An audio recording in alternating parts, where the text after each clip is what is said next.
Andra menghembuskan napas panjang sambil meregangkan punggungnya yang pegal. Layar laptopnya masih menyala, menampilkan lembar laporan keuangan yang belum selesai. Jam digital di sudut kanan bawah layar menunjukkan pukul 23.47. Di luar jendela lantai 17, lampu kota Jakarta berkerlap-kerlip seperti bintang yang tertinggal di dunia. Sudah jadi kebiasaannya untuk lembur hingga larut malam, apalagi menjelang akhir bulan seperti ini. Semua anggota timnya sudah pulang sejak jam 9 malam, dan hanya ia yang masih bertahan di kantor. Bukan karena semangat kerja, tapi karena bos besar memintanya menyelesaikan rekap analisa secepat mungkin. Ia juga berharap dengan kerja ekstra, nilai performanya naik, dan gaji ikut terdongkrak. Gedung kantor tempatnya bekerja adalah gedung perbankan tua yang direnovasi ulang. Meski luarnya tampak modern, Andra tahu ada bagian-bagian dalam bangunan yang belum tersentuh pembaruan, termasuk sistem lift yang kadang suka ngadat. Sambil menguap, ia menutup laptop dan memasukkannya ke dalam tas. Lampu ruangan ia matikan, lalu berjalan menuju lorong panjang yang menuju lobi lift. Suara langkah sepatunya menggema di lorong kosong itu. Sesekali terdengar bunyi klik-klak dari lampu neon yang mulai redup. Udara malam terasa lebih dingin dari biasanya, membuat bulu kuduknya merinding tanpa alasan. Sesampainya di depan lobi lift, Andra menekan tombol panah bawah. Lampu indikator lift menyala, menandakan lift akan segera naik. Ia melihat ada 3 lift di hadapannya. Biasanya hanya 2 yang aktif setelah jam 10 malam, lift nomor 1 dan 2. Tapi malam itu hanya 1 lift yang terbuka, dan itu bukan salah satu dari keduanya.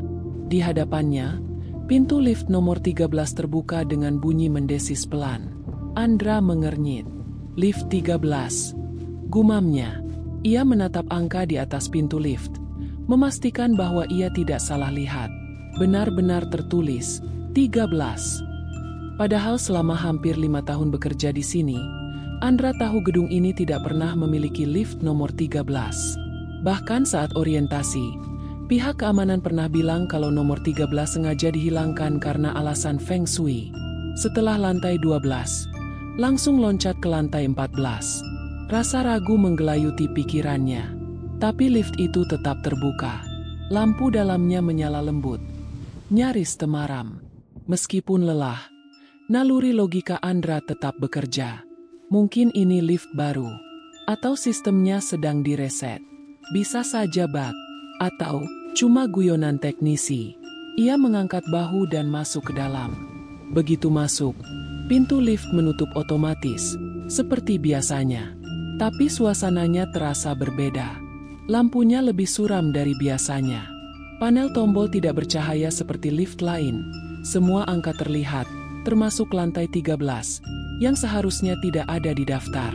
Andra menekan tombol B untuk menuju basement, tapi tidak menyala. Ia coba pencet sekali lagi. Tidak ada reaksi. Tombol darurat pun tak menyala saat disentuh. Ia menghela napas kasar. Sialan, ngadat. Mungkin harus nunggu sensor turun sendiri. Namun, sebelum ia sempat menekan tombol lagi, seluruh panel menyala sendiri. Semua angka dari 1 hingga 15 berkedip bersamaan, lalu padam serempak. Lampu dalam lift ikut meredup. Hanya cahaya lemah dari layar digital yang menunjukkan 1 angka, 13. Andra merasakan detak jantungnya melonjak. Lift mulai bergerak. Dan saat itu pula, suara pertama terdengar. Bukan dari speaker, bukan dari luar, tapi dari belakang telinganya. Bukan waktumu keluar. Lift berguncang pelan saat turun. Namun Andra merasa ada yang tidak wajar dengan cara lift itu bergerak. Bukan hanya lebih cepat dari biasanya, tapi juga seperti berdenyut. Setiap kali lift melewati lantai tertentu, bukan sekadar ada getaran, melainkan seperti ada sesuatu yang bernafas di balik dindingnya, mengembang dan mengempis, pelan tapi nyata. Andra berdiri kaku di tengah lift. Matanya tak lepas dari panel tombol yang baru saja menyala semua lalu padam serempak. Hanya 1 angka yang kini tampak pada layar digital di atas pintu. 13. Ia menelan ludah. Perasaan tidak enak makin membesar di dalam dadanya. Mustahil, gedung ini nggak punya lantai 13. Gumamnya sambil menekan tombol darurat. Tak ada respons. Ia coba intercom. Mati. Tak ada suara dari speaker. Hanya keheningan yang mencekam. Tiba-tiba, lampu dalam lift berkedip 2 kali, lalu nyala kembali. Kali ini dengan cahaya kuning kekuningan seperti lampu bohlam tua. Dinding lift memantulkan bayangan yang bergerak sendiri, seolah ada sesuatu yang beringsut di luar, mengikuti perjalanan lift dari sisi seberang. Andra merapat ke dinding, tubuhnya menegang. Ia mencoba mengalihkan perhatian dengan memandangi jam tangannya. Sudah pukul 23.58. Hanya 2 menit lagi menuju tengah malam. Angka 13 di panel atas tetap menyala, seolah lift tak pernah bergerak sama sekali. Lalu, tanpa aba-aba, lift berhenti mendadak. Guncangannya membuat Andra hampir jatuh. Lampu padam selama 3 detik, dan selama itu pula ia merasakan tekanan aneh di telinganya, seperti saat pesawat turun tajam. Bedanya, kali ini tekanan itu disertai bisikan. Sudah waktunya. Lampu kembali menyala, tapi suara itu belum berhenti. Andra membeku. Ia bisa bersumpah suara itu berasal dari speaker, tapi terdengar sangat dekat, terlalu dekat, seperti ada yang membisik langsung ke telinganya. Ia berbalik. Kosong. Tak ada siapapun. Panel tombol tiba-tiba menyala kembali, tapi susunan angka di dalamnya sudah berubah. Urutan yang tadinya normal 1, 2, 3 dan seterusnya kini menjadi acak. 1, 4, 7, 9, 13, 2, 6. Seperti disusun ulang dengan logika yang hanya dimengerti oleh sesuatu yang tidak manusiawi. Tombol 13 menyala terang, menyilaukan, seakan-akan mengundang untuk ditekan. Andra tak berani menyentuhnya. Namun lift justru kembali bergerak sendiri. Kali ini turun cepat. Terlalu cepat. Angka di layar berubah dari 13 ke 12, lalu 11, lalu 10. Semuanya dalam hitungan detik. Tapi ketika mencapai angka 2, lift berhenti sejenak, lalu melonjak ke atas kembali.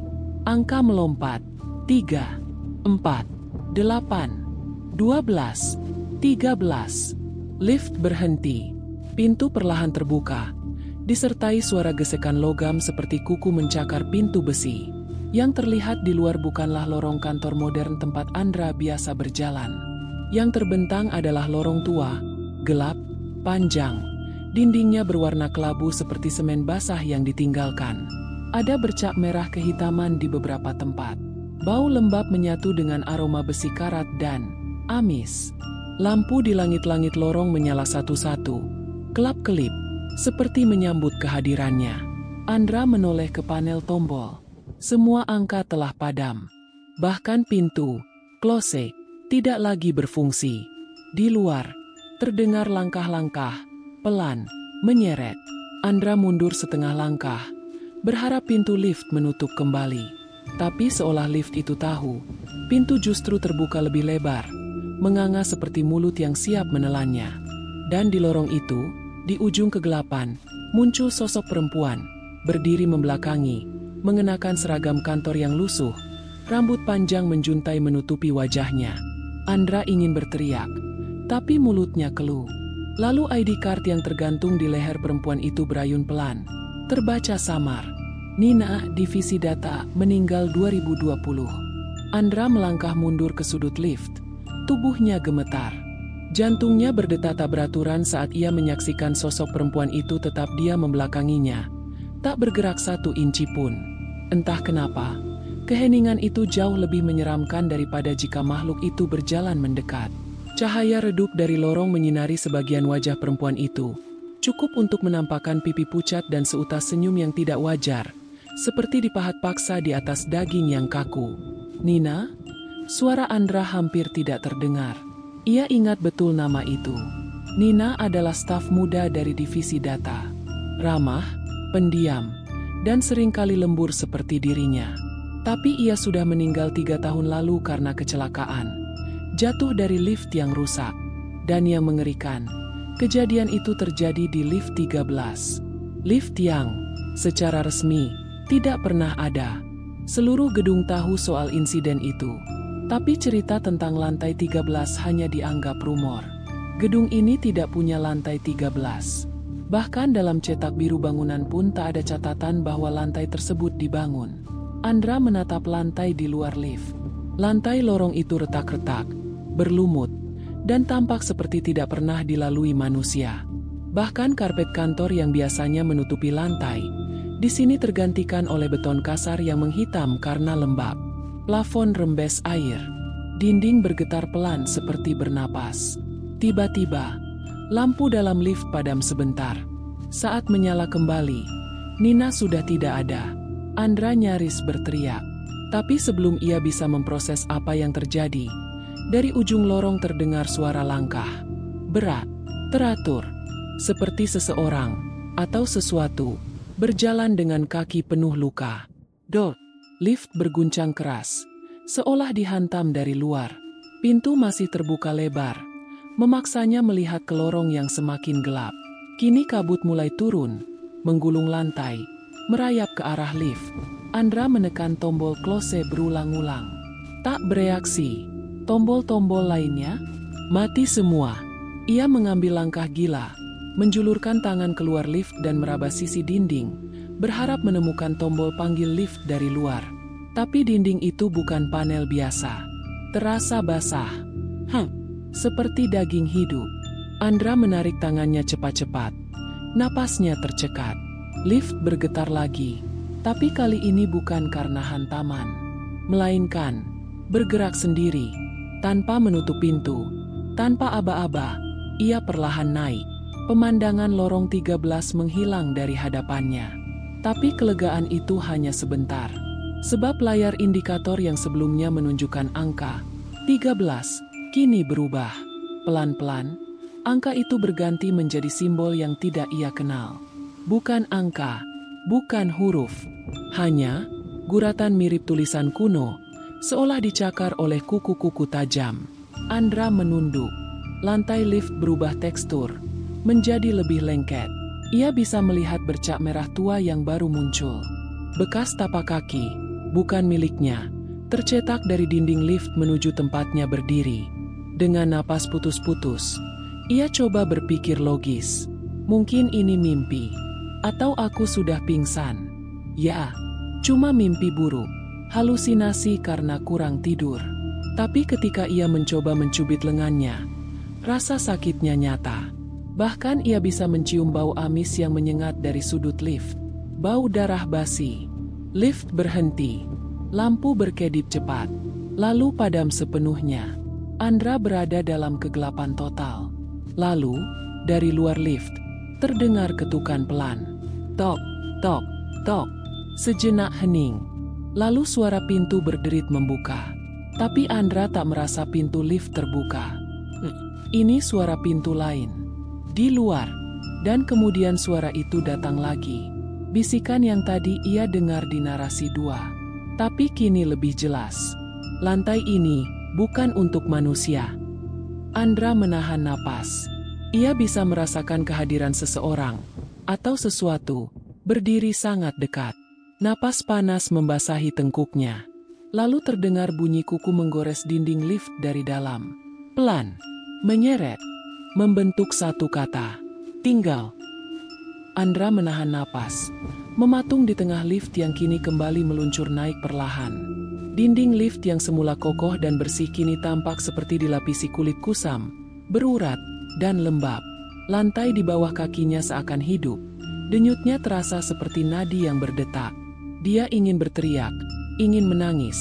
Tapi tenggorokannya seolah dibekukan oleh udara dingin dan bau busuk dari kegelapan. Tak ada sinyal. Tak ada suara lain selain detakan mesin lift dan napasnya sendiri yang kini mulai memburu. Tiba-tiba, ding. Lift berhenti. Lampu indikator masih menampilkan simbol aneh. Seperti huruf asing yang terus berubah bentuk setiap kali dilirik. Tapi kali ini pintu lift benar-benar terbuka. Lorong di luar tampak berbeda dari lantai-lantai sebelumnya. Tidak remang atau retak, melainkan sepi, bersih, bahkan terlalu rapi. Karpet abu-abu terhampar, dinding putih mengilat, lampu-lampu neon menyala sempurna. Sejenak, Andra merasa ini mungkin lantai yang sebenarnya. Ia mungkin sudah kembali. Tapi rasa lega itu hanya bertahan beberapa detik. Karena di depan pintu lift berdiri seorang pria. Bukan penjaga, bukan rekan kerja. Pria itu berpakaian usang, setelan jas lusuh bergaya tahun 70-an, dengan dasi panjang yang sudah robek di ujungnya. Wajahnya pucat, matanya menatap lurus pada Andra. Tidak berkedip. "Maaf, lantai ini apa ya?" tanya Andra, suara bergetar. Pria itu tak menjawab, hanya tersenyum. Senyum yang tidak menyentuh mata. Lalu tanpa berkata apapun, ia melangkah masuk ke lift. Andra mundur otomatis, memberi jalan. Pria itu berdiri diam di dekat tombol panel, tidak menyentuh apapun, tidak berbicara, tidak melihat ke arah manapun. Hanya berdiri. Lift menutup sendiri, bergerak turun. Andra melirik sekilas ke penumpang baru itu. Namun saat ia kembali menatap ke depan, jantungnya hampir berhenti. Bayangan pria itu tidak ada. Cermin lift di belakang mereka hanya memantulkan dirinya sendiri. Andra memalingkan wajah perlahan. Pria itu masih ada, tapi tidak punya bayangan. Bahkan, ia tidak tampak bernapas. Tubuhnya tak bergoyang sedikit pun saat lift berguncang kecil. Dengan tangan gemetar, Andra menggapai tombol darurat.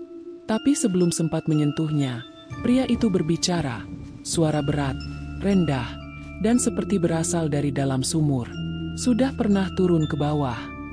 Andra membeku. Ia tak tahu harus menjawab apa. Apa maksudnya? Bawah? Yang mana? Melihat Andra tak menjawab, pria itu tersenyum lebih lebar, hingga sudut bibirnya hampir menyentuh telinganya. Matanya kini menghitam sepenuhnya. Tidak ada putihnya. Banyak yang terjebak di antara lantai. Mereka menunggu giliran. "Seperti kamu." Andra melangkah mundur. Punggungnya membentur dinding lift yang terasa basah dan hangat.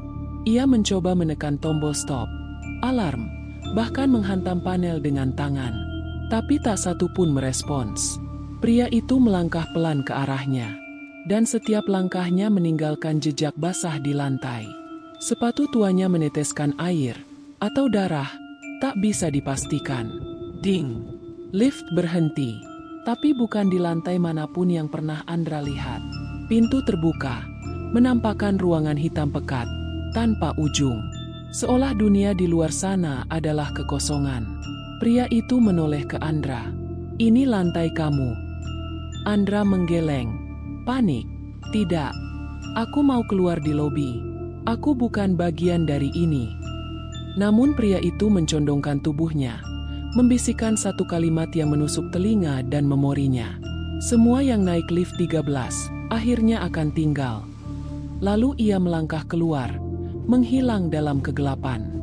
Tapi sebelum pintu tertutup, tangan lain tiba-tiba meraih dari luar, bukan tangan manusia. Jari-jari panjang, bengkok, dan kuku-kuku setajam belati menarik daun pintu lift, mencoba memaksa masuk. Andra menjerit.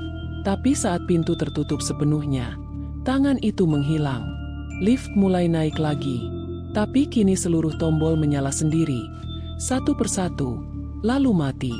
Dan suara bisikan memenuhi ruang sempit itu, seolah 1000 mulut berbicara sekaligus. "Buka pintunya. Kami sudah menunggu giliranmu." Andra terduduk lemas di sudut lift. Napasnya berat, keringat dingin membasahi tubuhnya, dan detak jantungnya seperti genderang perang yang terus dipukul tanpa henti. Setelah sosok pria tua itu menghilang ke dalam kegelapan dan makhluk-makhluk asing mencoba masuk, lift kembali bergerak naik. Tapi tak ada jaminan bahwa ia sedang kembali ke dunia nyata. Tidak ada yang pasti lagi. Tiba-tiba, ding, pintu lift terbuka. Andra terdiam, menunggu teror lain muncul. Tapi yang terlihat hanyalah lantai kantor tempatnya bekerja. Lantai 21. Persis seperti biasanya. Ia hampir tidak percaya. Lampu-lampu neon menyala normal. Meja-meja kerja tersusun rapi. Bahkan suara printer dari ruang sebelah terdengar seperti musik surga baginya. Dengan sisa tenaganya, Andra menyeret tubuh keluar dari lift. Tapi langkahnya ragu. Ada kejanggalan. Tidak ada orang. Sepi. Terlalu sepi. Jam di dinding menunjukkan pukul 10.45. Tapi mustahil lantai ini seramai biasanya pada waktu itu. Tidak ada obrolan. Tidak ada derap langkah atau ketukan keyboard. Hanya sunyi dan dengungan AC yang menambah rasa aneh di udara. Andra melangkah perlahan melewati deretan meja. Lalu ia berhenti saat melihat sesuatu yang membuat darahnya membeku. Salah satu meja kerja adalah miliknya. Tapi yang duduk di sana, membelakanginya, adalah seseorang yang mengenakan baju yang sama dengan yang ia pakai hari ini. Rambut sama, postur sama. Andra memanggil dengan suara pelan. "Halo?" Sosok itu tak menoleh. Tangannya terus mengetik di laptop. Cepat, seperti sedang dikejar waktu. Andra maju beberapa langkah. Napasnya makin tak karuan. Ia ingin percaya ini hanya hayalan.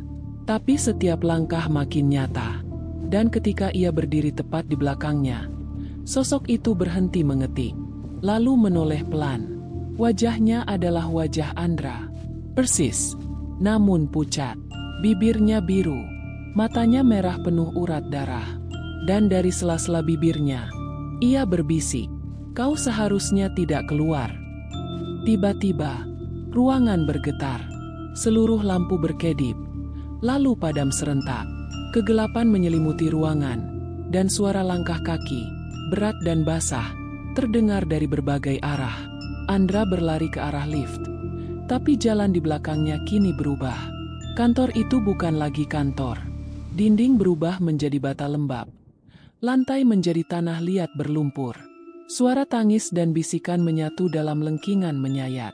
Ia akhirnya menemukan lift, entah bagaimana, dan memencet tombol berulang kali. Pintu terbuka, tapi tidak kosong. Di dalamnya tergantung bingkai foto tua. Terlihat kusam, berdebu. Ia masuk, dan memperhatikannya. Itu, dirinya, berdiri di depan kantor, dengan senyum lebar. Tapi tanggal di bawah foto membuat tengkuknya merinding. 13 Juni 2003, 20 tahun lalu. Ia belum lahir. Lalu tulisan di bawahnya berubah perlahan, seperti darah meresap dari balik kaca. "Semua yang masuk lift 13, sudah ditakdirkan. Kamu bukan yang pertama." Lift menutup. Bergerak lagi ke bawah. Andra menatap layar monitor kecil di atas pintu lift. Angka-angka di sana tak lagi menunjukkan lantai seperti biasa, melainkan berubah menjadi deretan simbol asing yang terus berkedip, seolah hidup. Lampu di dalam lift mulai meredup, berganti warna merah samar yang menyorot wajah Andra seperti darah mengalir dari langit-langit. Tiba-tiba, suara berdengung muncul. Bukan dari speaker, tapi dari lantai lift itu sendiri. Suara gumaman dalam bahasa yang tak bisa ia pahami. Seperti lantunan doa atau mantra, namun dinyanyikan dalam nada yang menusuk kepala. Andra berjongkok, menutup telinga. Tapi suara itu justru semakin keras di dalam pikirannya. Ia merasa seperti akan gila. Ketika suara itu mencapai puncaknya, lift berhenti. Ding! Tapi kali ini tak ada pintu yang terbuka. Sebaliknya, lantai lift berguncang. Dan di bagian tengahnya muncul retakan. Perlahan, retakan itu melebar seperti mulut yang ingin melahap. Dan dari balik celahnya keluar asap putih tebal, disertai aroma tanah basah dan bau mayat. Andra panik, berusaha menekan tombol apapun. Namun semuanya mati. Tidak ada sinyal, tidak ada respons. Hanya suara dari dalam celah itu yang kini berubah menjadi bisikan yang lebih jelas. "Kamu dipanggil. Ke bawah." Tiba-tiba, sesuatu menjulur dari dalam celah. Tangan, atau cakar, berwarna abu-abu kehitaman, panjang, dengan kuku yang seperti duri besi. Ia mencengkeram tepi celah dan mencoba merangkak naik. Andra menendang makhluk itu, berusaha menghambatnya. Namun yang muncul bukan hanya 1, 3, 5, 7. Makhluk-makhluk serupa mulai muncul dari dalam, mengerang dan merangkak seperti mayat yang bangkit dari kubur. Namun salah satu dari mereka, yang terakhir, tidak menyerang. Ia justru menatap Andra dengan mata hitam besar yang dipenuhi air mata darah. Mulutnya bergerak, dan suara lirih keluar. "Kamu harus menutup pintu itu sebelum terlambat." Andra kebingungan. Pintu? Pintu apa? Makhluk itu menunjuk ke langit-langit lift. Dan benar, di sana, samar terlihat sebuah celah kecil, seperti penutup darurat. Di baliknya, terdengar suara desir angin, dan suara-suara familiar. Suara ibunya, suara teman-temannya. Seolah kehidupan normal menunggu di atas sana. Dengan sisa tenaga, Andra memanjat dinding lift, berdiri di sisi penyangga dan membuka celah itu. Tapi sebelum sempat naik, makhluk lain mencengkeram kakinya dari bawah, menariknya paksa. Jeritan Andra bergema saat ia hampir terjatuh. Namun suara dari langit-langit memanggil lebih kuat. Kini berubah menjadi bentakan. Andra, bangun. Jangan masuk ke sana. Itu suara dirinya sendiri. Andra menarik diri, menendang makhluk yang mencengkeramnya, lalu berhasil memasukkan setengah badannya ke celah atas. Cahaya putih menyilaukan menyambutnya. Ia menggapai-gapai ke arah cahaya. Tapi tepat saat ia hendak keluar sepenuhnya, lift bergerak lagi. Namun bukan ke atas, ke bawah. Dengan suara seperti raungan ribuan jeritan, lift itu meluncur turun dengan kecepatan tak masuk akal. Celah yang terbuka di atasnya tertutup otomatis, dan Andra terlempar kembali ke dalam. Kini, dinding lift mulai mencair. Bukan secara harfiah, tapi gambar-gambar muncul dari baliknya. Wajah-wajah mereka yang pernah masuk lift 13. Semua menatap Andra, menangis, menjerit, memohon. Dan satu wajah di antaranya adalah dirinya sendiri. Dengan mulut terbuka, seperti ingin mengatakan, "Kamu sudah terlambat." Lift meluncur semakin dalam, menembus batas-batas realitas yang selama ini Andra kenal. Tak ada angka di layar digital, tak ada lantai yang ditandai, hanya suara derit mekanik yang terdengar seperti ratapan makhluk purba. Andra terdiam di pojok, tubuhnya gemetar, jantungnya berdetak tak karuan. Ketika lift akhirnya berhenti, tidak ada bunyi ding seperti biasa, hanya keheningan. Lalu, perlahan, pintu terbuka, mengungkapkan lorong gelap panjang yang seakan tak berujung. Udara di dalamnya pekat, dingin, dan berbau logam karat bercampur kemenyan basi. Cahaya merah samar datang dari lentera-lentera tua yang tergantung di dinding batu. Andra melangkah keluar, meskipun instingnya menjerit untuk kembali. Tapi ia tahu, tidak ada jalan kembali. Tidak sekarang. Di ujung lorong, sebuah ruangan terbuka menampakkan altar tua, dikelilingi sosok-sosok berjubah hitam dengan wajah tertutup kain. Mereka berdiri membisu, seolah menanti. Di tengah altar terdapat cermin tua, retak di bagian atasnya, dan di sana, Andra melihat pantulan dirinya. Namun pantulan itu tersenyum. Bukan senyum lega, melainkan senyum penuh niat jahat. Senyum licik yang bukan miliknya. Andra melangkah lebih dekat. Lalu sosok berjubah di samping altar berbicara dengan suara yang menyerupai ribuan bisikan bersamaan. Yang datang ke lantai ini, tak pernah kembali dalam wujud yang sama. Andra berusaha melangkah mundur, tapi kakinya terkunci. Cermin itu memancarkan cahaya yang menyedot perhatiannya. Dan dari dalam pantulan, bayangan dirinya meraih keluar. Tangannya menembus permukaan cermin seperti air, dan mencengkeram dada Andra. Seketika, ribuan ingatan menyerbu masuk ke dalam pikirannya. Orang-orang yang pernah menghilang dari lift 13. Raut wajah mereka, teror mereka, jeritan terakhir mereka. Dan satu ingatan paling mengerikan. Seorang anak kecil yang dulunya tinggal di gedung ini, yang menghilang tanpa jejak 2 dekade lalu. Nama anak itu adalah Andra. Tubuh Andra gemetar. Ia melihat tangannya, kini mulai memudar. Perlahan-lahan, keberadaannya seperti dikikis dari kenyataan. Ia tersedot masuk ke dalam cermin, ke dalam dimensi di mana semua korban lift 13 dikurung dalam siklus tanpa akhir. Namun sebelum lenyap sepenuhnya, sosok lain muncul dari kegelapan ruangan itu. Seseorang yang Andra kenal, dirinya sendiri, yang tadi duduk di meja kantor. Tapi kali ini wajahnya tenang. Mata hitam pekat. Ia mendekat dan berbisik, "Aku sudah menggantikanmu." Dan seketika, tubuh Andra menghilang, terserap, Lift 13 kembali tertutup dengan tenang. Bergerak naik. Di lantai 21, lift terbuka. Seorang pria melangkah keluar. Wajahnya seperti Andra. Senyumnya sopan. Ia melangkah ke meja kerja. Rekan-rekannya menyapa. "Pagi, Andra." Ia mengangguk. Namun mata pria itu menatap kosong. Tak ada emosi. Tak ada jiwa. Karena yang kembali bukan Andra,